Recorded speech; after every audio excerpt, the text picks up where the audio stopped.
নিয়ে এসেছো, ঈমান নিয়ে যেতে হবে। মুসলমান হয়ে এসেছো, মুসলমান হয়ে মরো। এটা কে চাচ্ছে? আল্লাহ চাচ্ছেন। জোরে বলেন কে চাচ্ছেন? তো আল্লাহ দুটো জিনিস তৈরি করেছেন, একটা হায়াত, একটা মওত। এখন আমাদের হায়াত আছে, কালকে মওত আসবে, মওতের পর আবার হায়াত চালু হবে, বারজাখি হায়াত। আল্লাহ বলছেন কুল্লু নাফসিন যায়কাতুল মওত। আজকে এই বাড়ি থেকে একজন ইন্তিকাল করেছেন, তিনার ইসালে সওয়াবের জন্য আজকে আমরা এখানে একত্রিত হয়েছি। তো আমাকে আপনাকেও মরতে হবে। যার মধ্যে আত্মা আছে, সে মানুষ হোক আর ফেরেশতা হোক আর জিন্নাত হোক, সবাইকে একদিন একদিন মওতের স্বাদ চাকতে হবে কি হবে না? শেষের বেলা মালকুল মওত বাঁচবে, কিয়ামতের পূর্বে সব ধ্বংস, মালকুল মওত বেঁচে আছে। আল্লাহ বলেন মালকুল মওত তুমি নিজে নিজের আত্মা বের করে নাও। উনি নিজে নিজের আত্মা বের করে মওতের স্বাদ চাকতে। কথা বুঝে এসে গেছেন বাবা? তো মরতে সবাইকে হবে, কিন্তু বিরাদর ইসলাম, মানুষ যতদিন দুনিয়াতে বেঁচে আছে ততদিন পর্যন্ত মানুষ নামাজ পড়বে, রোজা রাখবে, হজ করবে, যাকাত দিবে, নেকি কামাবে, না কি বলেন? আর মরে গেলে তো নামাজ পড়তে পারবে, রোজা রাখতে পারবে, হজ করতে পারবে, আর জোরে বলেন যাকাত দিতে পারবে। তার কারণে আমার আপনার নবী বলছেন, মিশকাত শরীফের মধ্যে হাদিস, মানুষ যখন মারা যায় তার সমস্ত আমলের দরজা বন্ধ হয়ে যায়, কিন্তু তিনটি দরওয়াজা খোলা থাকে। সুবহানাল্লাহ বলতে হবে। তিনটি দরওয়াজা খোলা থাকে। এক, সাদকায়ে জারিয়া।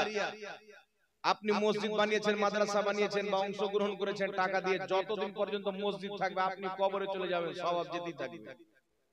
বুঝতে পেরেছেন? দ্বিতীয় নাম্বার ইলম। আমরা আলিম হয়েছি, মৌলবি হয়েছি, আমি 10টা ছাত্র করে দুনিয়া থেকে মরে যাব, আমার ছাত্র আবার কাউকে পড়াবে, আবার তারা কাউকে পড়াবে, এইভাবে আলিম হতে থাকবে পর পর। আমি মরে যাব, আমার কবরের সওয়াব যেতে থাকবে। তৃতীয় নাম্বার ওয়ালাদুস সালেহ, নেক সন্তান। আপনি মারা গেছেন, আপনার সন্তান আপনার নামে দোয়া করবে, দোয়া করাবে, দান করবে, সাদকা করবে, যত রকম নেকির কাজ করবে। এই সমস্ত নেকি রাসূল পাক বলেন জিবরিল আমিন নূরি প্লেটে করে তার কবরে হাজির হবে। ये बोलो हे उमुक, তোমার ছেলে, তোমার মেয়ে, তোমার গ্রামবাসী তোমার নামে কোরআন তেলাওয়াত করে, দান করে, সাদকা করে, এতটুকু সওয়াব পাঠিয়েছে, দোয়া করেছে, নাও তোমার কাছে তোহফা হিসাবে নিয়েছি, কবুল করে নাও। ওই মৃত্যু ব্যক্তি অত্যন্ত খুশি হয়ে যায়, যেটা বয়ান করা যাবে না, এত আনন্দিত হয়। তো তিনটি জিনিস যাবে, কি? ইলম, সাদকা জারিয়া, মসজিদ মাদ্রাসা বানিয়েছেন। তৃতীয় নাম্বার নেক সন্তান। আজকে যে যিনি মারা গেছেন ওনার আল আওলাদরা এই ইসালে সওয়াবের মাহফিল করেছেন, না কি বলেন? জি। তো আজকে যত আমরা এখানে বসে কোরআন হাদিসের আলোচনা করে, দোয়া খায়ের করে, সালাম কিয়াম দুরূদ সালাম করে নেকি পাবো, এই সমস্ত নেকি তিনার নামে বক্সে দেব, সওয়াব তিনার কবরে জিবরিল আলাইহিস সালাম নিয়ে চলে যাবে। কথা বুঝতে পেরেছেন কি পারেননি? এখন বিষয় হচ্ছে, কিছু লোকের বক্তব্য হয়ে গেল যে মানুষ মরে গেলে আর তার দরকার কি? মরা গরু কি আর চারা খায়? মরে গেল তো খাল্লাস হয়ে গেছে। যে ওয়াহাবি মতের লোক বলে কি বলে না? একটু জোরে বলতে হবে। ওয়াহাবি মতের কিছু অনেক মৌলবি বেরিয়েছে, ইউটিউবে পেয়ে যাবেন, ফেসবুকে পেয়ে যাবেন, এদের থেকে বেঁচে থাকবে। যেমন রাস্তাতে চলেন, দেখবেন পায়খানা পড়ে আছে, সাইড মেরে দেন, এগুলো মৌলবিকে পায়খানা মনে করবেন, তার চেয়েও খারাপ মনে করবেন। এরা মানুষকে বলতে চায় কি, মানুষ মরে গেল আর কিছু করণীয় নাই, মরে গেল, শেষ হয়ে গেল। মানুষকে ডেকে কোরআন তেলাওয়াত করিয়ে কোনো লাভ নাই, মানুষকে খাইয়ে কোনো লাভ নাই, বলে কি বলে না? কথাটা কিন্তু তারা ভুল বলে না বাবা। কারণ কোন কাফির যদি মারা যায়, তার নামে যত কোরআন তেলাওয়াত করেন যাবে না। কোন কাফির যদি মারা যায়, মুরতাদ যদি মারা যায়, আপনি যতই ইসালে সওয়াব করেন, দোয়া করেন, তার কোনো কাজে আসবে না। আর কাফিরের জন্য ইসালে সওয়াব করা হারাম, কাফিরের জন্য দুআয়ে মাগফিরাত করা হারাম। তো ওয়াহাবি, লামাযহাবি, এই যে যত শয়তানি দল আছে, কুফরি আকীদা পোষণ করার কারণে এরা হচ্ছে কাফির ও মুরতাদ। এদের দোয়া করলেও যাবে না, তারা করবে কেন? কথা বুঝে শিখেছিল বাবা? তারা দোয়া করলে তাদের দোয়া যাবে না, তারা যদি দান করে তাদের দান তাদের কবরে পৌঁছাবে না পিতা মাতার, কারণ ঈমান নাই। আর যার ঈমান নাই, তার দোয়া নাই, তার সাদকা নাই, তার কিছু নাই। কিন্তু যাদের ঈমান আছে, সুন্নি মুসলমান, আহলে সুন্নাত ওয়াল জামাত, তাদের প্রত্যেকটা নেকির কর্ম যদি পিতা মাতা, গ্রামবাসী, আত্মীয় স্বজনের নামে বক্সে দেয়, তার সওয়াব জিবরিল আলাইহিস সালাম জান্নাতি প্লেটে করে নিয়ে গিয়ে পৌঁছে দেয়। বলেন সুবহানাল্লাহ। দলিল নেন, বুখারী মুসলিমের মধ্যে হাদিস, রাসূল করিম সাল্লাল্লাহু আলাইহি সাল্লামের দরবারে একজন সাহাবী এসে বলছেন, ইয়া রাসূলুল্লাহ, ইয়া হাবিবাল্লাহ, আমার মাকে আমি হজ করাতে চেয়েছিলাম, হজের মাস আসার পূর্বেই আমার মা ইন্তিকাল করেছেন।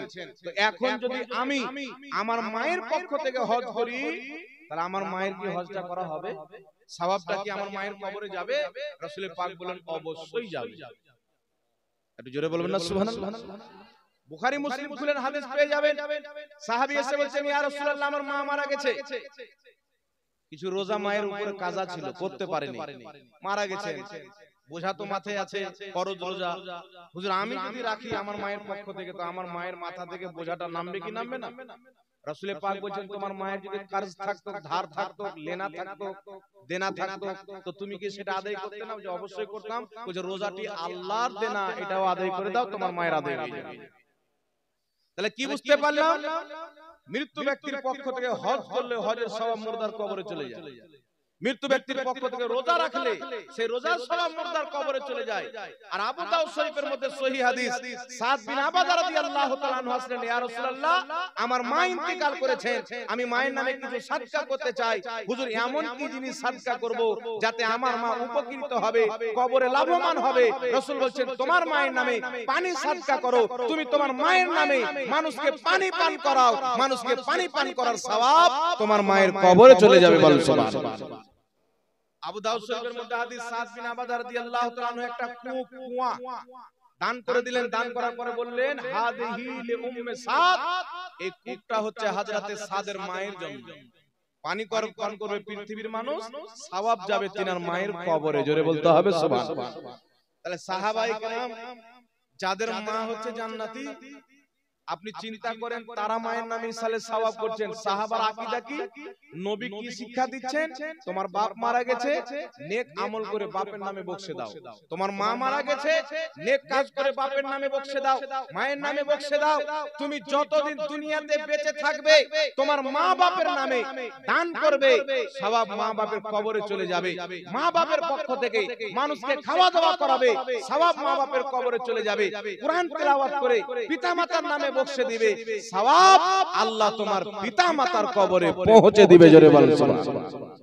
ওয়াহাবি বলছে কোনো দরকার নাই, বেটা তো যাবে না, তো মুসলমানই না, তো ইসালে সওয়াব নিয়ে কি করবি? আল্লাহ তো কোরআনে বলছে, কাফিরের কবরের পাশে দাঁড়ায়ও না। এখন কিছু ডিজিটাল মার্কার লোক বেরিয়েছে।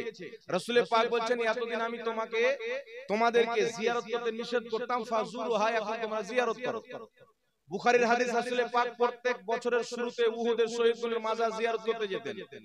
তারপরে ওমর ফারুক যেতেন, মুসান্নাফে আব্দুর রাজ্জাকের মধ্যে হাদিস, তারপরে ওমর ফারুক যেতেন, তারপরে আবু বকর সিদ্দিক যেতেন, তারপরে ওমর ফারুক যেতেন। তো কবর জিয়ারত করা সুন্নাত, মুসলমানের কবর জিয়ারত করা।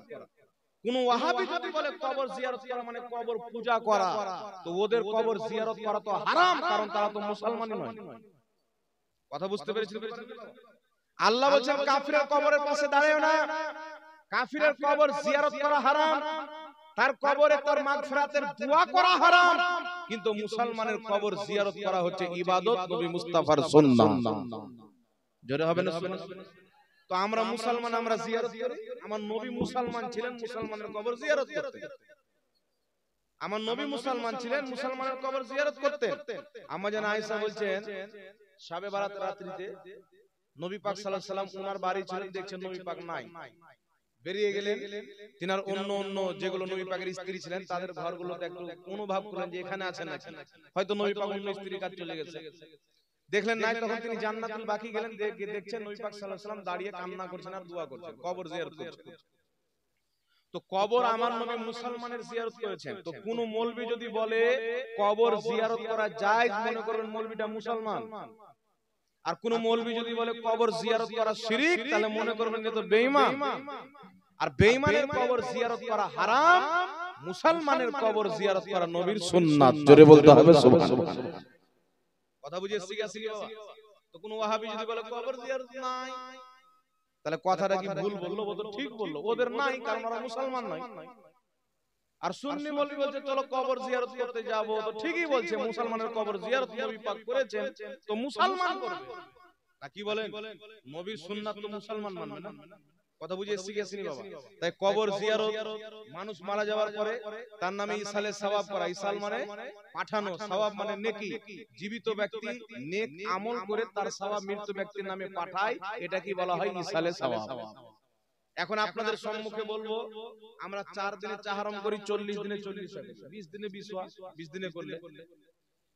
তো অনেক মৌলবি বলে 40 চাহারম কোরআন হাদিসে দেখিয়ে দাও, জুতোর গলা মালাই পড়ে বাড়ি যাবে। মানে ওখানে তো সব পাঁচ চাটনে वाला আছে, কেউ আগে জুতোর গলা মালাই দিবে। আমাদের সামনে আসলে তো জুতোর গলা দিয়ে পাঠিয়ে দাও। বলছে 40 চাহারম হাদিসে দেখিয়ে দাও, জুতোর গলা মালাই দিয়ে বাড়ি যাবে। ওই মৌলবীর বাপের মাদ্রাসায় জালসা হচ্ছে, প্রত্যেক বছর লেখা থাকছে বার্ষিক মাদ্রাসার উন্নতি গল্পে জালসা।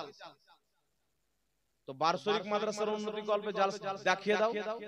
একটা হাদিসে, কোন হাদিসে আছে যে বার্ষিক জালসা করো মাদ্রাসার? একটা হাদিস দেখিয়ে দাও, আমরা 40 চাহারমটাও দেখিয়ে দেব। আর তুমি যদি না দেখাও, যুক্তি দিয়ে জায়েজ বানাও, তাহলে আমাদেরটাও ঘুরিয়ে ঘুরিয়ে জায়েজ। কথা বুঝে শিখে নিজেরটা যেভাবে জায়েজ করবে, অন্যটা তো ওইভাবে জায়েজ হয়। তো নিজের বেলা আরাম, অন্যর বেলা ব্যারাম, একই বলা হয় মুনাফিক। তো কোন আলিম মুনাফিক হতে পারে না। এখন আপনাকে বলবে 40 দেখাও, চাহরম দেখাও। আমি আপনাকে বলতে চাই বাবা, যত ওয়াহাবির মাদ্রাসা আছে, মাদ্রাসার নাম আছে কি নাই? একটু জোরে বলতে হবে। দারুল উলুম দেওবান, দেওবানদের মাদ্রাসা, জামিয়া সালাফিয়া লামাজাহাবিদের মাদ্রাসা। তো জামিয়া সালাফিয়া মাদ্রাসার নাম এটা কোন হাদিসে আছে? কিয়ামত পর্যন্ত দেখাও। দারুল উলুম দেওবান কোন হাদিসে আছে দেখাও। দুনিয়া শেষ হয়ে যাবে, কোন বাপের বেটা ওয়াহাবি দেখাইতে পারবে না। তখন বলবে কি, এটা তো একটা মাদ্রাসার নাম, আসল উদ্দেশ্য তো ছেলে পিলেকে আলিম বানা। তো চাহরম এটা 4 দিনের করে, তাই নাম চাহরম। আসল উদ্দেশ্য হচ্ছে নেক আমল করে মুর্দা ব্যক্তির নামে বকশে দেওয়া। কথা বুঝে এসছে বাবা? কথা বুঝতে পারেননি মনে হয়। বলছে এটা তো নাম, আসল উদ্দেশ্য হচ্ছে ইলম শিখানো, আসল উদ্দেশ্য হচ্ছে হাদিস শিখানো। তো 40 নাম 40 দিনে করি, তাই নাম দিয়েছি 40। 4 দিনে করি, তাই নাম দিয়েছি চাহরম। আসল উদ্দেশ্য হচ্ছে নেক আমল করে তার সওয়াব মৃত্যু ব্যক্তির নামে পাঠানো, যাকে বলা হয় ইসালে সওয়াব। জোরে বলতে হবে সুবহানাল্লাহ। यार আসল জায়েজ নাম দিয়েছি। চাহরম কেন নাম দেওয়া হলো? জানো, এই চাহরমের অনুষ্ঠানকে কেউ বিবাহের অনুষ্ঠান, আনন্দের অনুষ্ঠান না মনে করে। চাহরম শুনলে মনে করবে মওতার অনুষ্ঠান। 40 কেন নাম দিয়েছে? যেন কেউ না মনে করে যে এটা আনন্দ বিবাহের অনুষ্ঠান বা খুশির কোন অনুষ্ঠান। 40 শুনলেই বুঝে যাবে যে মওতার অনুষ্ঠান, তাই 40 এবং চাহরম বলা হয়। এখন মৌলবি বলে, হুজুর ডেট করে কোন জিনিস করা শরীয়তে হারাম। এই ফতোয়া মৌলবীর আছে কি নাই? এই মৌলবি ফতোয়া দিচ্ছে, তো আগা পাছা দেখে ফতোয়া দিতে হতো না। কি বলেন যে ফতোয়া দিও তো আগে কি হবে আর পরে কি হবে? একজন মৌলবি বলছে আমাকে, একজন ফোন করে, মৌলবি আছে না কি আছে আল্লাহ জানে, বলছে কোথায় দেব? কলকাতা। 40 চাহরম কোন হাদিসে আছে? তাকে বললাম যে তোমার বাপের বার্ষিক জালসা কোথায় আছে দেখাও আমাকে। তো ও বলল যে হুজুর এটা একটা বছর বছর করি, তাই নাম। আমরা 4 দিনে করি, তাই এটা একটা নাম। বলছে আসল হলো ইলমে দিন শিখানো, না আসল হলো মৃত্যু ব্যক্তির নামে দোয়া খের করা। কথা বুঝতে পারলেন কি বলেন? তো দুটারই আসল জায়েজ, নাম একটা হতে পারে পরিচয়ের জন্য। আমরাও পরিচয়ের জন্য নাম দিয়েছি, যেমন কেউ বিবাহের খাবার না মনে করে, আনন্দের খাবার না মনে করে, বাড়িতে বেটা জন্ম নিয়েছে আকিকার খাবার না মনে করে। কথা বুঝছেন কি বুঝছেন? এগুলো খুশির খাবার। আর 40 চাহরম কি? এটা ইসালে সওয়াব, মওতার খাবার। কথা বুঝে এসছি? তো বলছে ঠিক আছে হুজুর বুঝতে পারলাম, কিন্তু আপনারা যে ডেট ফিক্স করে দিয়েছেন না যে 4 দিনে করতে হবে, 40 দিনে করতে হবে, এই ডেট ফিক্স করাটা হারাম। আমি বললাম তোর বাপ মায়ের বিয়েটা ডেট করে হয়েছিল না বিনা ডেটে হয়েছিল? ডেট ফিক্স করে হারাম। তো তোমার বাপ মায়ের বিয়েটা ডেট করে হয়েছিল না বিনা ডেটে হয়েছিল? জবাবটা দাও। তোমার যে উত্তর হবে, উত্তর আমাদের সেটাই হবে। একটা কথা মনে রাখবেন, ওয়াহাবিকে জবাব দেওয়ার আগে প্রশ্ন করবেন, ওর পায়জামা ফেটে যাবে। তো তোমার বাপ মায়ের বিয়েটা কি করে হয়েছিল? যদি কেউ বলে যে আমার বাপ মা তো পালিয়ে বিয়ে করেছে, তো পালিয়ে বিয়ে করলে তো ডেট লাগবে নাকি বলেন? এ ফুলটুসি, 2টার সময় কোনো বাস ধরে পালাবো, তুই চলে আসিস। এ তো 2টা বলে দেবো মানে ডেট নাকি বলে? ডেট না হলে তো হবে না। এদিকে যাচ্ছে ছেলে, চলে গেছে আপনার ফারাক্কার ব্রিজে আছে, যে আসবে তো নিয়ে পালাবো। এ তো জানেন না যে পাগলা গিয়েছে, ওকে তো ডেট বলেনি। তাহলে বিয়েটা হবে ও ফারাক্কার ব্রিজে লাস্টে আসলো না, তো পড়ে মরে যায়, ওখানে পড়ে আত্মহত্যা করে নেবে। তো বিনা ডেটে হবে না, আপনি দেখাশোনা করে বিয়ে দেন তো ডেট লাগবে। আর কোন ওয়াহাবির পিতামাতা পালিয়ে যদি বিয়ে করে তো ডেট তো হয়েছে একটা, মাকে বলেছে যে অমুক টাইমে চলে আসিস, তোকে নিয়ে পালাবো, অমুক কোর্টে গিয়ে বিয়ে করবো, এতদিন ওখানে থাকবো, তারপরে বাড়ি আসবো, দুটা বাচ্চা কাচ্চা নিয়ে। না তোর মা বাপ তাড়াতে পারে না, আমার মা বাপ তাড়াতে পারে। তো ডেট সব জায়গাতে লাগবে। তো ডেট করে করলে যদি হারাম হয় তো তোমার বাপ মায়ের বিয়েটা তো হারাম হয়ে যেত, আর তুমি তো বাবা হারামজাদা হয়ে গেলে। না কি বলে? তো হারামজাদাদের জন্য ডেট করে করা যাবে না, আমরা তো হালাল জাদা, আমাদের জন্য করা যাবে। না কি বলেন? ওদের মাদ্রাসা জালসা ডেট করে হয় কি হয় না? জোরে বলেন না। মাদ্রাসা জালসা ডেট করে হয়, যে কোনো অনুষ্ঠান করে ডেট করে কি করে না? বিয়ের ভোজের অনুষ্ঠান ডেট করে, ডেট তো দূরে থাক, কার্ড ছাপিয়ে পাঠিয়ে দেয় অমুক তারিখে হলদি, আর অমুক তারিখে মরিচ, আর অমুক তারিখে চাপ্পাল পড়ানো, মানে যত পড়ানো আছে সব কার্ডে দিয়ে দেয়। তখন বেটা ডেট করে জায়েজ হয়ে যায়। আর ইসানের সওয়াব করলে মরিচ লেগে যায়। এটাই তো হচ্ছে মুনাফিক, কোথাও জায়েজ কোথাও না জায়েজ। এর নাম হচ্ছে আবু জেহেল পন্থী। কথা বুঝে শিখেছেন? এইবার বলবে হুজুর যাক ডেট করলেন, আমরা শুনে দলিল নিয়ে এলাম, এটা যুক্তিতে জবাব দিয়ে দিলাম। আমার নবী সাল্লাল্লাহু আলাইহি সাল্লাম প্রত্যেক বছরের শুরুতেই উহুদের শহীদদের মাজার জিয়ারত করতে যেতেন, একটা ডেট ছিল। আমার নবী মসজিদে কুবাতে প্রত্যেক বৃহস্পতিবারে নামাজ পড়তে যেতেন, একটা ডেট ফিক্স করে নিত। ডেট ফিক্স করা নবীর সুন্নাত। একটু জোরে বলতে হবে সুবহানাল্লাহ। ঠিক আছে হুজুর ডেট ফিক্স করলেন, ঠিক আছে, ভাড়া করা লোক নিয়ে সালাম কি? এই জবাব এই কথাও বলে বাবা, বলবে কি ভাড়া করা লোক নিয়ে সালাম কি? কেন? বলে আপনার বাপ মা মারা গেছে, আপনি দোয়া করেন। মৌলভী সাহেব টাকার কি 500 টাকা দিয়ে, 2000 দিয়ে, 5000 দিয়ে মানুষজন ডেকে লাখ কোরআন তেলাওয়াত করে। আপনার বাপ মারা গেছে, আপনি কোরআন তেলাওয়াত করেন। আপনার মা মারা গেছে, আপনি কোরআন তেলাওয়াত করেন। এই তো ভাড়া করে করলেন, তাই তো এটা হারাম হয়ে গেল।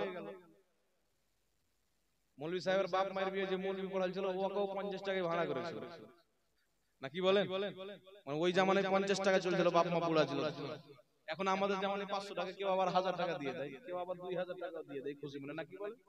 তো যদি কোনো ওয়াহাবি আপনাকে বলে যে, যদি কোনো ওয়াহাবি বলে যে ভাড়া করা লোক দিয়ে করা হারাম বা বিদআত না যায়, তাহলে ওর উত্তর দিবে যে তোর বাবা মায়ের যে বিয়েটা হয়েছিল বা তোর বিয়েটা হয়েছিল, তো মৌলবি যে পড়িয়েছিল, তো মৌলবিকে ক টাকা দিয়েছিলে? তোমাদের মসজিদে যে মৌলবিটা আছে টাকা নিয়ে থাকে ভাড়াতে, না ফ্রিতে নামাজ পড়ায়? তাহলে তোর নামাজও হারাম হয়ে যাবে, তোদের বিবাহ হারাম হয়ে যাবে, সব যারও সন্তান হয়ে যাবে। না কি বলেন? তো এইগুলো হচ্ছে জাহিলদের ফতোয়া, কোনো আলিমের ফতোয়া নয়। আর এই জাহিলদের ফতোয়া দিয়ে সাধারণ লোকের মগজ ধুলাই করে ওকে ওয়াহাবি বানা, পথ ভ্রষ্ট করা। কথা বুঝে এসেছে বাবা? আলিমের সামনে টিকে যাবে এতটুকু মা দুধ পান করাই। গ্রামের মসজিদে মৌলভী সাহেব থাকে, ওয়াহাবির হোক আর যার হোক, 5000 বেতন, 10000 বেতন, 15000 বেতন, 20000 বেতন আছে না নাই বাবা? বিয়ে পড়াতে যাই 500 টাকা দেয়, দেয় কি দেয় না? কথা বলেন। সব জিনিসে মৌলভী সাহেবকে একটা হাদিয়া দেয় কি দেয় না? জালসা করে বক্তাটাকে ওয়াকও টাকা দেয়। তাহলে সব জায়গাতে জায়েজ হয়ে গেল। ঈমানের পরে সর্বপ্রথম ফরজ হলো নামাজ। তো ভাড়া করা মৌলভী দিয়ে বেটা তোর ফরজ নামাজ হয়ে গেল, তো ভাড়া করা মৌলভী দিয়ে আমাদের মুস্তাহাব ইশারে সওয়াব দোয়া কেন হবে না? একটা মিস্ত্রি যদি 20 তলা বিল্ডিং দিতে পারে, তাহলে একতলা ঘর দিতে পারবে না? কথা বলে। ওয়াহাবি যদি বলে না, এ 10 তলা বিল্ডিং বানাতে পারে কিন্তু একতলা ঘর বানাতে পারে না, তাহলে মনে করতে হবে যে গাছে ধরা পাগলা, ডেট ফেল মৌলভী। কারণ 10 তলা যদি বিল্ডিং বানায় তো আগে তো একতলা দিতে হবে। না কি বলেন? ওই তো পাস করে ওকে 2 3 4 5 যেতে হবে। তো যেখানে ওয়াহাবি থাকে ওখানে দিমাগ থাকে না, যেখানে দিমাগ থাকে ওখানে ওয়াহাবি থাকে না। মানে দিন হয়ে গেলে রাত্রি খুঁজে পাবে না, রাত্রি হয়ে গেলে দিন খুঁজে পাবে না। এইরকম এদের ওয়াহাবি আর ব্রেনের একই কিছু। মানে ব্রেন যদি থাকে তো ওয়াহাবি থাকবে না, আর ওয়াহাবি যদি থাকে তো ব্রেন থাকবে না, আর ব্রেন যদি থাকে তো শয়তানি ব্রেন থাকবে, ওর কোনো দাম থাকবে না। কথা বুঝতে পেরেছেন কি পারেননি বাবা? এইবার চলে আসে 40 চাহরম। আপনারা বুঝতে পেরেছেন আমরা ডেট কেন করি, 40 কেন বলি, চাহরম কেন বলি? বুঝতে পেরেছেন কথাটা? একটা নাম দিয়ে দেওয়া হয়েছে, মানুষ জানো এটাকে আনন্দের খাবার অনুষ্ঠান না মনে করে, মাওতার ইসালে সওয়াব মনে করে, তার কারণে একটা নাম দিয়ে দেওয়া হয়েছে। আর আমরা যখন শুনে নিই এটা চাহরম, তখন বুঝে নিই আর কেউ মরেছে। কথা ঠিক না বেঠিক? একটা পরিচয় হয়ে যায়। এখন 40 চাহরমে কি কাজ হয়? 40 চাহরমে 4টি কাজ হয়। কটি কাজ হয়? কোরআন তেলাওয়াত করা, কলমা খানি, আম্বিয়া খানি, কুল খানি করা, তারপরে আপনার দোয়া খায়ের করা, নাকি বলেন খাওয়া দাওয়ার ব্যবস্থা করা। এই 4টা জিনিস হয়। এখন চারটা জিনিস করা যাবে কি যাবে না? সর্বপ্রথম কোরআন আর হাদিস থেকে দলিল আপনাদেরকে দেব। দোয়া করা তো কোরআন থেকে প্রমাণিত আছে। আল্লাহ বলেন তোমার যারা পূর্বে এসে পরে আসবে সবার জন্য দোয়া করো। যারা পূর্বে এসেছিল ইন্তেকাল করেছেন তাদের জন্য আল্লাহ দোয়া করতে বলেছেন। তো দোয়া তো সরাসরি কোরআন থেকে প্রমাণিত। তারপরে চলে আসেন কোরআন তেলাওয়াত করা, তাসবিহ তাহলিল করা, কুল খানি করা, কালেমা খানি করা। কলমা খানি মানে কি? তাসবিহ তাহলিল করা, লা ইলাহা ইল্লাল্লাহ, সুবহানাল্লাহ, আল্লাহু আকবার, ইয়া রহমান, ইয়া রহিম, আল্লাহর নাম জপা মানে হচ্ছে তাসবিহ পাঠ করা। কথা বুঝেছেন? আর কোরআন তেলাওয়াত করা। আমি আপনাদের সম্মুখে একটা একটা করে বুঝিয়ে দিচ্ছি। সর্বপ্রথম বুঝাবো যে মৃত্যু ব্যক্তির কবরে কোরআন তেলাওয়াতের সওয়াব যায় কি যায় না, আর সম্মিলিত ভাবে কোরআন তেলাওয়াত করা যাবে কি যাবে না। মানে একই সাথে অনেক কেউ বসে আমাদের এখানে কোরআন তেলাওয়াত হয় না। মানুষ মারা গেল, 10টা বিড়ি ছেলে পর্দার আড়ালে 10-15টা 20টা তালবিন গ্রামের লোক এসে কোরআন তেলাওয়াত করে, একসঙ্গে বসে কোরআন তেলাওয়াত করা যাবে কি যাবে না। বাংলাদেশের একটা মৌলবি দেখলাম, ওই মৌলবির চেহারা দেখলে ভাত খাওয়া যাবে না। মানে চেহারাতে কোনো নূর নয়, যে নবীকে নূর না মানবে ওর চেহারাতে নূর থাকবে। ও মৌলবিকে প্রশ্ন করা হলো যে সবাই মিলে সম্মিলিত ভাবে কোরআন তেলাওয়াত করা যাবে কি যাবে না? তো মৌলবি সাহেব বলছে সবাই মিলে সম্মিলিত ভাবে কোরআন তেলাওয়াত করা না যায়। কি বলছে? না যায়। কিন্তু এটা শরীয়তের মসলা নয়। ওই মৌলবি যে মসলা দিলে, তো আবু জেহেলের মসলা দিলে, শয়তানের মসলা দিলে। কুরআন হাদিসের মসলা কি? সুনানুদ দারমির মধ্যে হাদিস, যে হাদিসকে ইমাম নববী রাহমাতুল্লাহ আলাইহি নিজের কিতাব কিতাবুল আযকারের মধ্যে উল্লেখ করেছেন। উল্লেখ করে বলছেন হাযা হাদিসুন সহিহুন, এই হাদিসের সনদ হচ্ছে সহিহ। হাদিসটি কি? সাহাবায়ে কেরাম নিজের জামানায় যারা বিশুদ্ধভাবে কোরআন তেলাওয়াত করতে জানতেন তাদেরকে ডেকে একত্রিত হয়ে সবাই মিলে কেউ এক পারা দুই পারা করে কোরআন শরীফ তেলাওয়াত করে তারা খতম করতেন, তারপরে দোয়া করতেন। সাহাবা বলছেন আমাদের আকীদা ছিল যে কোরআন খতম করার পরে দোয়া কবুল হয়। জোরে বলেন সুবহানাল্লাহ। তো এটা সহিহ হাদিস দ্বারা স্পষ্টভাবে প্রমাণিত যে মানুষজনকে একত্রিত করে কোরআন খতম করে দোয়া করা এটা সাহাবার সুন্নাত, সহিহ হাদিস দ্বারা প্রমাণিত। আর গাঁজাখোর ওয়াহাবি মৌলবি বলছেন না যায়। তাহলে শরীয়ত ও সাহাবা থেকে নিয়েছে না ইহুদি থেকে নিয়েছে? কথা বলতে হবে বাবা। সাহাবার কর্মকে যে হারাম বলবে, নাজায়েজ বলবে, ও তো ইহুদির বাচ্চা। কিন্তু সাহাবার সুন্নাত নিবে, যারা নবীর সুন্নাত নিবে, নবী বলছেন তারাই হলো জান্নাতি। জোরে বলতে হবে সুবহানাল্লাহ।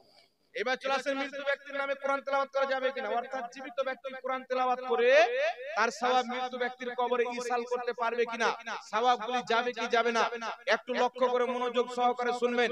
কয়েকটি দলিল আপনাদের সম্মুখে দিয়ে দিই। সর্বপ্রথম দলিল মাজমাউজ জাওয়াইদের মধ্যে হাদিস, যে হাদিসকে ইমাম হাইসামি সহিহ বলেছেন। হাদিস কি? হযরতে লজলজ রাহমাতুল্লাহ আলাইহি নসিহত করার হাদিস। নসিহত করছেন আমি যখন মারা যাব আমার কবরের পায়ের দিকে দাঁড়িয়ে সূরা বাকারার প্রথম অংশ মাথার দিকে শেষ অংশ পাঠ করবে, এরূপ বলতে আমি আমার নবীকে শুনেছি। বল সুবহানাল্লাহ। সাহাবী নিজের বেটাকে লজলজ রাহমাতুল্লাহ আলাইহিকে নসিহত করছেন, তারপরে তিনিও নসিহত করেছিলেন যে আমার কবরের পাশে কোরআন তেলাওয়াত করিও, কারণ কোরআন তেলাওয়াত করলে মৃত্যু ব্যক্তির আত্মা শান্তি হয়। জোরে বলেন সুবহানাল্লাহ। এইবার চলে আসেন আনসার সাহাবায়ে কেরাম। মৃত্যু মানুষের ইন্তেকালের পর আনসার সাহাবায়ে কেরাম তাদের কবরে গিয়ে, কবরস্থানে গিয়ে কোরআন তেলাওয়াত করতেন।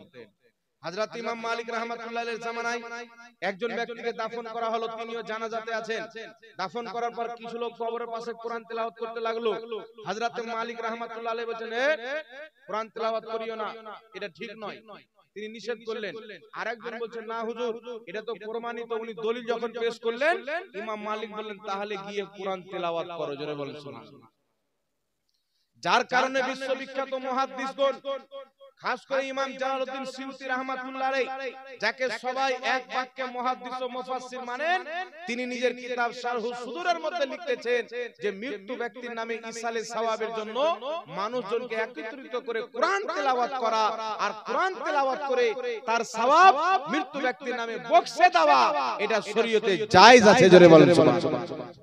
জগৎ বিখ্যাত ফকিহ ইমাম ইবনে কুদামা রাহমাতুল্লাহ আলাইহি নিজের কিতাব আল মুগনি সৌদি আরবে ছাপ স্পষ্টভাবে ফতোয়া দিয়েছেন, যুগ যুগ থেকে মুসলমান শহরে হোক, দিহাতে হোক, গ্রামগঞ্জে হোক, মানুষের মারা যাওয়ার পর একত্রিত হয়ে কোরআন তেলাওয়াত করে, আর সেই তেলাওয়াতের সওয়াব মুর্দার কবরে যায়। ইজমাউল মুসলিমিন, এই বিষয়ে সমস্ত মুসলমানের ইজমা রয়েছে। জোরে বলুন সুবহানাল্লাহ। সব মুসলমানের ইজমা হাজার বছর পূর্বে। আজকে যারা বিরোধ করছে এরা কে? এরা মুসলমান নয়, এরা হচ্ছে দালাল। ইসলামকে তোড়মোড় করার জন্য, মুসলমানের মধ্যে ফিরকা তৈরি করে ইসলামকে দুর্বল করার জন্য এরা মাঠে নেমেছে। সালাহুদ্দিন আইয়ুবী রাহমাতুল্লাহ আলাইহি মসজিদ আকসাকে আযাদ করার পর ৩৫০০ আলিমকে ফাঁসি দিয়েছিল, কারণ তারা আলিম ছিল কিন্তু একটাও মুসলমান ছিল না, সবাই ইহুদি ছিল। ইহুদি আলিম ছিল। বাংলাদেশে একটা মৌলবি ধরা পড়েছে, 10 বছর না 17 বছর ইমামতি করছে, ধরা পড়েছে সে হচ্ছে আপনার খ্রিস্টানদের এজেন্ট। আমার মোবাইলে ভিডিও আছে, ধরা পড়ে গেছে খ্রিস্টানদের এজেন্টগিরি করতে, ওকে নামাজ পড়াচ্ছে, জুমার দিনে বক্তব্য দিচ্ছে, মানে পুরো মৌলবি। ইহুদি এবং নাসারা খ্রিস্টানদের গুপ্ত মাদ্রাসা রয়েছে, তারা কোরআন হাদিসকে পড়ায়, আর কোরআন হাদিসের ভুল মিনিং যে মানা নিলে, যে অর্থ নিলে একজন মানুষের ঈমান থাকে না, ওই অর্থগুলি কোরআন হাদিসের নামে মানুষের সামনে তারা উপস্থাপন করে। এখন তো আরো সহজ হয়ে গেছে, বাড়িতে একটা চেয়ার নিয়ে বসে গেল, বানিয়ে ছেড়ে দিল, ইয়াদুল্লাহ, আল্লাহর হাত আছে। আল্লাহর হাত না থাকলে আল্লাহ বললো কেন? কিন্তু সমস্ত মুহাদ্দিসিন বলছে আল্লাহ হাত থেকে নিজের কুদরতকে বুঝিয়েছে, নচেত আল্লাহ নিরাকার, আল্লাহর কোনো আকার নাই, কুদরতি হাত। আর এরা বলছে আকারওয়ালা হাত, আল্লাহর হাত আছে, পা আছে, চোখ আছে। তো কোরআন তো আয়াত তো কোরআনের পড়লো, দলিল তো কোরআন থেকে দিল, কিন্তু আমার আল্লাহ যেটা বুঝিয়েছেন সেটা বুঝালো না, ইহুদি যেটা বুঝাইতে বলেছে সেটা বুঝালো। কথা বুঝতে পেরেছেন? তার কারণে জগৎ বিখ্যাত ইমামগণ ফতোয়া দিয়েছেন, মৃত্যু ব্যক্তির কবরে কোরআন তেলাওয়াতের সওয়াব যায়। লামাযহাবীদের কিতাব ফাতাওয়া, লামাযহাবীদের কিতাব ফাতাওয়া সানাইয়া, ফাতাওয়া সানাইয়ার মধ্যে লেখা আছে যে কোরআন তেলাওয়াতের সওয়াব মৃত্যু ব্যক্তির কবরে যায়। বলেন সুবহানাল্লাহ। দ্বিতীয় নম্বরে চলে আসেন কলমা খানি, মানে তাসবিহ তাহলিল, কলমা খানি, এর সওয়াব যাবে কি যাবে না?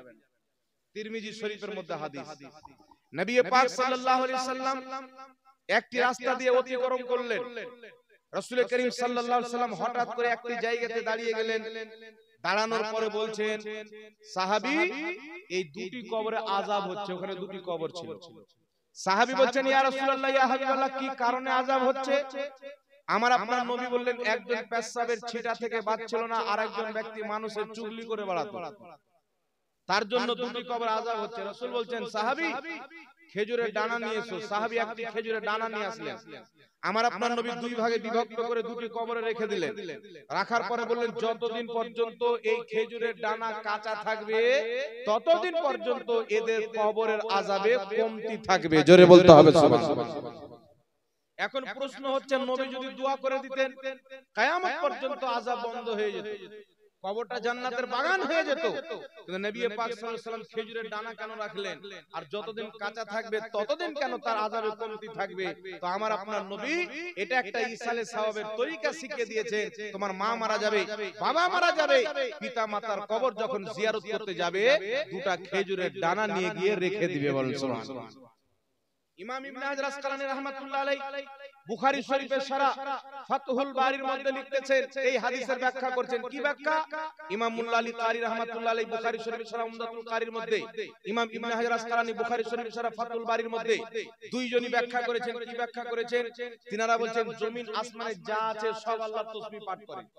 কোরআন পাকে নাই সাব্বাহা লিল্লাহি মা ফিস সামাওয়াতি ওয়াল আরদ, জমিন এবং আসমানে যা কিছু আছে আল্লাহর তাসবিহ পাঠ করে।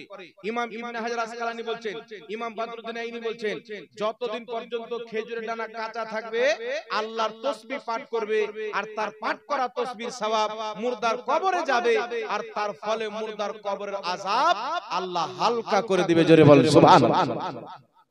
ইমাম বদরুদ্দিন আইনি বলছেন, যদি খেজুরের ডানার পাঠ করা তাসবিহতে মৃত্যু ব্যক্তির কবরের আযাবে কমতি হয়ে যায় যখন আশরাফুল মাখলুকাত শ্রেষ্ঠ জাতি মানব জাতি মরা মানুষের পক্ষ থেকে তাসবিহ তাহলিল পাঠ করবে, কলমা খানি করবে, কুল খানি করবে, তাদের সওয়াব অবশ্যই মুর্দার কবরে যাবে। জোরে বলেন কথা বুঝেছি কি আসেনি বাবা?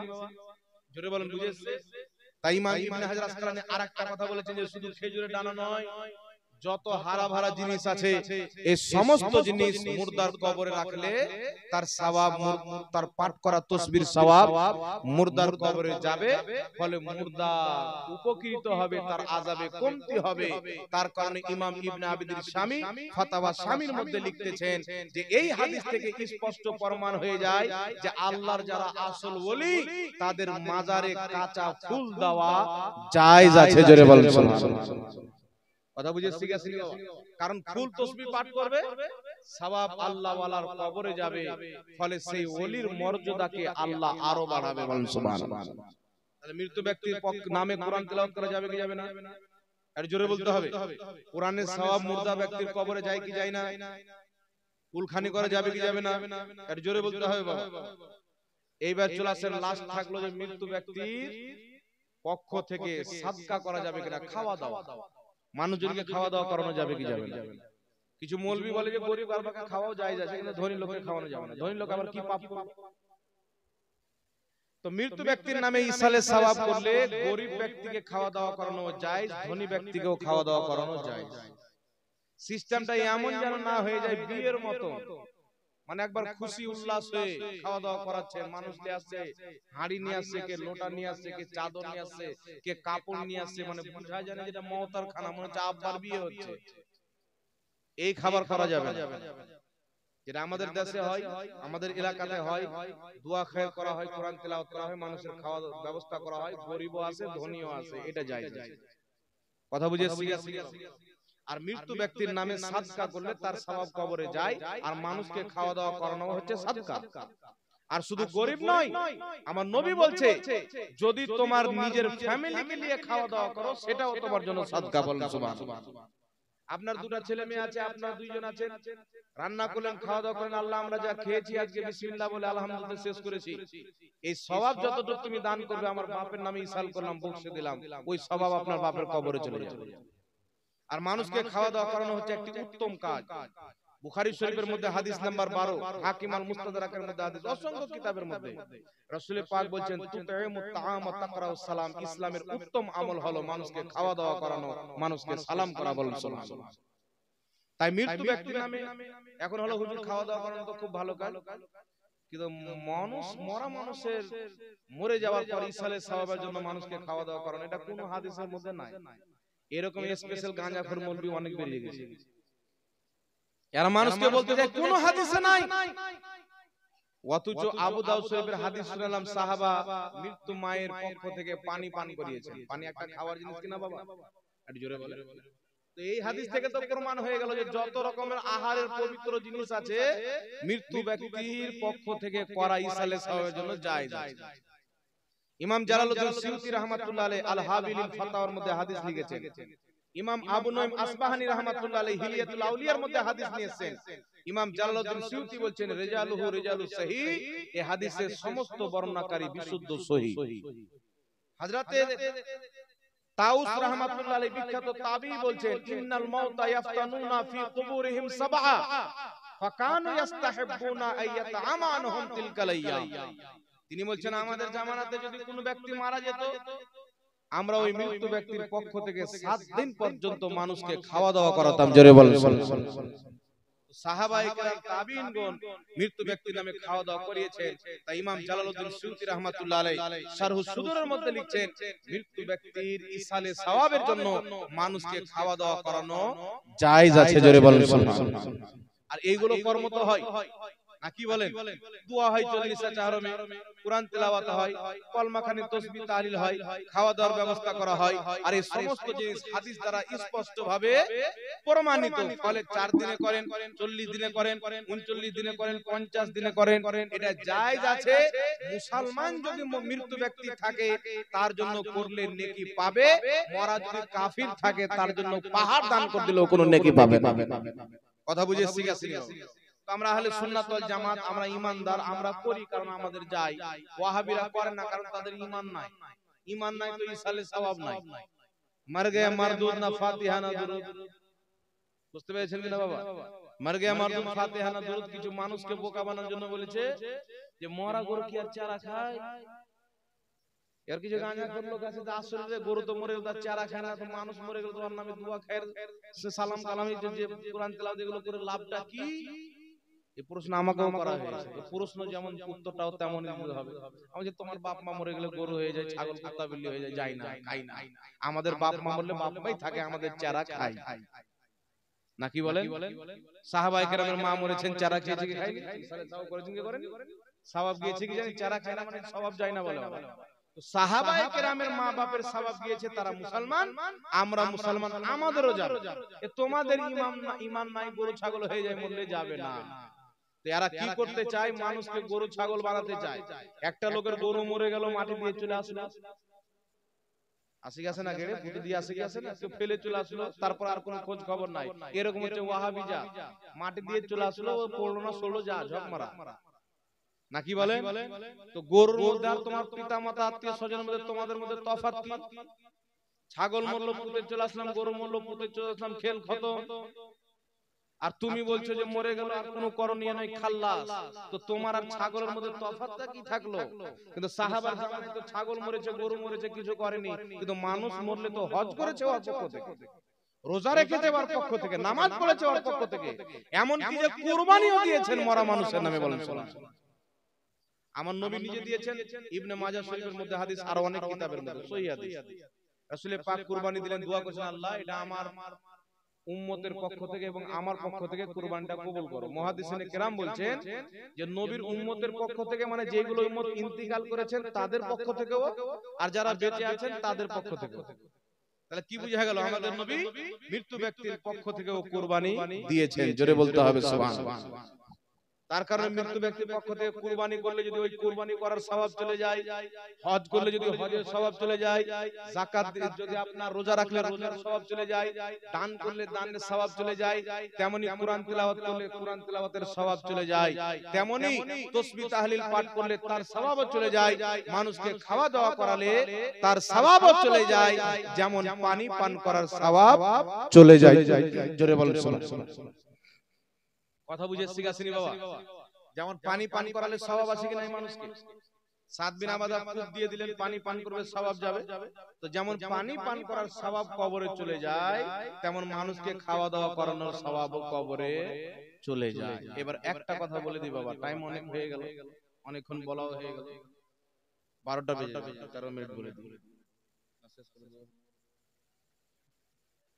হ্যাঁ, আর 5 মিনিট আর দুই একটা কথা বলে। আচ্ছা বাবা বলেন তো, এখন আপনারা বক্তব্য শুনেন, মনে করবেন কি হুজুর বলে দিল মরে যাব, 40 জাহরম করলে আমি জান্নাতে চলে যাব, নাকি বলেন? তার নামাজ পড়তে কেন যাব ফালতু ঠান্ডার সময় উজু করে? হ্যাঁ না বাবা, আপনি নামাজ পড়ছেন না, রোজা রাখছেন না, কিছুই করছেন না, আপনার জন্য ইসালে সওয়াব করবে, আল্লাহ যদি কবুল করে আজাবে কমই হতে পারে, নামাজটা কি মাফ হয়ে যাবে? আর জোরে বলতে হবে। এবার আমাদের সুন্নি নামের কিছু ভণ্ড লোক বেরিয়েছে, আর আবার জান্নাত বেচে বেড়ায়, টিকিট দিয়ে বেড়ায়, জান্নাতের টিকিট গলি গলিতে দিয়ে বেড়ায়। মানে কি ওই জান্নাত আমাদের বাপেরই তৈরি করা, কেন পীর সাহেবকে ধরে নাও জান্নাতে চলে যাবে। আচ্ছা না এরকম লোক যে পীর সাহেবকে ধরে নাও, পীর সাহেব জান্নাতে নিয়ে চলে যাবে, কেন পীর সাহেবের আব্বা জান্নাত বানিয়েছে নাকি? স্বাভাবিক কথা। পীর সাহেবকে ধরে না জান্নাতে চলে যাবে, মুগরা জান্নাতে চলে যাবে। আরে পাগলা, পীর সাহেব ধরে কেন? পীর সাহেব এই জন্য ধরে যে পীর সাহেব জান্নাতের পথটা দেখাবে। এবার ওই পথে যদি তুমি চলো তবে তুমি জান্নাতে যাবে, যদি না চলো তো কি করে যাবে? পীর সাহেব মুরিদ করছে তখন কি বলছেন? নামাজ পড়বো, রোজা রাখবো, মিথ্যা বলবো না, সুদ খাবো না, বলে কি বলে না? আর আপনি পীর সাহেবের হাতে ওয়াদা করে নিলেন নামাজ পড়ছেন না, রোজা রাখছেন না, তাহলে পীর সাহেব জান্নাতে নিয়ে যাবে? আর জোরে বলেন না বাবা, এই ধারণা ভুলতে হবে। পীরের মুরিদ হওয়া সুন্নাত অবশ্য হন, সুন্নাতের উপর আমল হবে, কিন্তু নামাজ রোজা এটা আল্লাহর উপরে, আল্লাহ আপনার উপরে ফরজ করেছেন, আপনি যেই অবস্থায় থাকেন না কেন এটা আপনাকে করতেই হবে। স্বয়ং আমাদের নবী সবারই উপরে 5 ওয়াক্তের নামাজ ফরজ, আমার নবীর উপরে 6 ওয়াক্তের নামাজ। আপনি চিন্তা করেন, এত আল্লাহর নিকটীয় বান্দা, তিনার দায়িত্ব অনেক, কাজ অনেক, নবুয়তের দায়িত্ব, প্রচারের দায়িত্ব, সব দায়িত্ব। তারপরে নামাজ কত ওয়াক্তের? 6 ওয়াক্তের। রাতের নামাজও ফরজ। একটু জোরে বলেন না সুবহানাল্লাহ। বড় পীর আব্দুল কাদের জিলানী এত বড় আল্লাহর ওলি, উনি কি করতেন? এক রাত্রিতে 100 রাকাত করে নফল ইবাদত করতেন। এত বড় আল্লাহর ওলি। আর আমরা কি মনে করি যে পীর সাহেবের হাতে দায়িত্ব হয়ে যাবে, নামাজ রোজা কিছু করব না, ঘুষ খাবো, মদ খাবো, সুদ খাবো, জান্নাতে চলে যাবো। বলছে আব্বার টিকিট দিয়ে দেখেছি, টিকিট দিয়ে যদি জান্নাত পাওয়া যেত তাহলে কি করতাম? সারা জীবন ইনকাম করে বাড়ি ঘর করতাম না, ওই বেশি করে টিকিট কিনে নিতাম, আর একটা জান্নাত না, যত জান্নাত ছিল আমি একাই কিনে নিয়ে নিতাম। না কি বলে? তাহলে মুকেশ আম্বানির বহুত টাকা আছে, ও জিও সিম যত আমরা রিচার্জ করি সব জান্নাতে কিনে নিতাম। তো মুকেশ আম্বানি জান্নাতে যাবে, ঈমান আছে? কথা বলে। নামাজ আল্লাহ ফরজ করেছে, আপনার নামাজ নাই। রোজা ফরজ করেছে, রোজা নাই। সুদ খাওয়া হারাম বলেছেন শরীয়তে, আপনি সুদ খাবেন, আর আপনি বলেন আমি জান্নাতে যাব। দূরে থাকো, দূরে থাকো। আল্লাহ বুঝার তৌফিক দান করুন। তাই ব্রাদার ইসলাম, আপনি এসেছেন মুসলমান হয়ে, মুসলমান হয়ে যেতে হবে। একটি আয়াত আপনাকে শুনিয়ে দিই। আল্লাহ পবিত্র কোরআন পাকে বলছেন, ওয়াল্লাযীনা আমানু ওয়া আমিলুস সলিহাতি ফি রাউদাতিল জান্নাহ। হে ঈমানদার, যারা ঈমান এনে ভালো আমল করে কবরে যায়, আল্লাহ বলছে ফি রাউদাতিল জান্নাহ, তারা জান্নাতের বাগানে থাকবে। যারা ঈমান এনে মুসলমান হয়ে ভালো আমল করবে, তারা জান্নাতের রওজাতে থাকবে, বাগানে। আজকে আমরা খাজা গরিব নওয়াজের মাজারকে রওজা বলি, নবী মুস্তাফার মাজারকে রওজা বলি, আউলিয়ায়ে কেরামের দরবার মাজারকে রওজা বলি। কেন? তারা ঈমান এনে ভালো কর্ম করে গিয়েছেন। আল্লাহ বলেন ফি রাউজাতিল জান্নাহ, তারা মাটির কবর নয়, জান্নাতের বাগানে আছে বলছেন। তিরমিজিতে হাদিস রাসূল পাক সাল্লাল্লাহু আলাইহি সাল্লাম বলেন, যখন কোন গুনাহগার মারা যায়, আল্লাহ তার কবরটাকে জাহান্নামের টুকরা বানিয়ে দেয়। আর যখন কোন জান্নাতি নেক আমল করনে वाला পরহেজগার নামাজি হাজী গাজী মারা যায়, আল্লাহ তাবারক ওয়া তাআলা তার কবরটাকে রওজাতিল জান্নাহ, জান্নাতের বাগান বানিয়ে দেয়। আর জোরে হবে না সুবহানাল্লাহ। তাই আল্লাহ ওয়ালাদের কবরকে রওজা বলা আল্লাহর সুন্নাত, নবীর কবরকে রওজা বলা আল্লাহর সুন্নাত। বাংলাদেশে কিছু ডেড জেল মৌলবি বেরিয়েছে, মানে বিনা গাঁজা খেয়ে মাতাল, এরকম মৌলবি বেরিয়েছে, বলছে রওজা বলা যাবে না। আর আল্লাহ কোরআনে বলছে রওজা, নবী বলছেন হাদিসে রওজা। মানে আল্লাহ রওজা বলছে, নবী রওজা বলছে, আরে গাঁজাখোর মৌলবি বলছে রওজা মানা যাবে না, বলছে আমি ওয়াহাবি। তো ওয়াহাবি মানি তো হচ্ছে ইসলামের দুশমন, তো রওজা কেন বলবে? যারা নেক আমল করে দুনিয়াতে গিয়েছেন, আল্লাহ ওয়ালা হয়ে গিয়েছেন, তাদের কবরটা অবশ্যই রওজা, জান্নাতের বাগান, তাকে রওজা বলা তাদের অধিকার দেওয়া বলছেন। আল্লাহ বুঝার তৌফিক দান করুন। তাই আমরা ঈমান এনেছি বাবা, আমল ভালো করব। কথা বুঝে শিখেছেন? আর জোরে বলেন আল্লাহ বুঝার তৌফিক দান করুন। আমি আয়াতে কারিমা তিলাওয়াত করেছিলাম, কুল্লু নাফসিন যায়কাতুল মাউত, সবাইকে একদিন মরতে হবে। মওতের আগে নিজের কবরের সামান দুনিয়াতে একত্রিত করলেন, এখন পস্তান, কবরে গিয়ে পস্তে কোনো লাভ নাই। আল্লাহ আমাদের সকলকে ভালো আমল করার তৌফিক দান করুন, ঈমান নিয়ে থাকার, ঈমান নিয়ে যাওয়ার তৌফিক দান করুন। ওয়া আখিরি